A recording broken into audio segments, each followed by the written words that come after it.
बाप्पा Hanuman challenge Goware संघाला एक team जिंकले एक टीम हारले. ही मॅच महत्वाची. जाऊया ग्राउंडच्या दिशेने.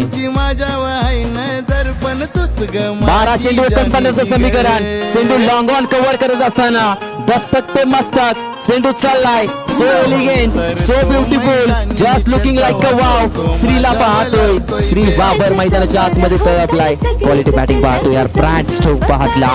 खरंच नितेश मारू शकतो तर श्री देखील मारू शकतो. श्री का सेकंड नंबरवर ते बॅटिंग वरती आलाय. श्री देखील सांगतो मी देखील मोठे फटके घेण्यासाठी जाणला जातो. तो श्री ऑन साईड पाहतोय. चांगली बॅटिंग पाहतोय श्रीची. पहिला चेंडू षटकार. 49चं समीकरण होतं. 6 काढल्या. आपण पाहतो 6 काढल्या. तब्बल आता विचार करतो 42चं लक्ष असेल. येस 43. 11-43. हो 11-43. एक्स्ट्रा कव्हरला पाहतोय. चेंडू चाललाय. पाहू शकता तुम्ही रिप्ले टेलिकास्ट. पाठचा पाय उचलला. पुढच्या अंगावरती तोल सावरला आणि चेंडूला फेकून दिला.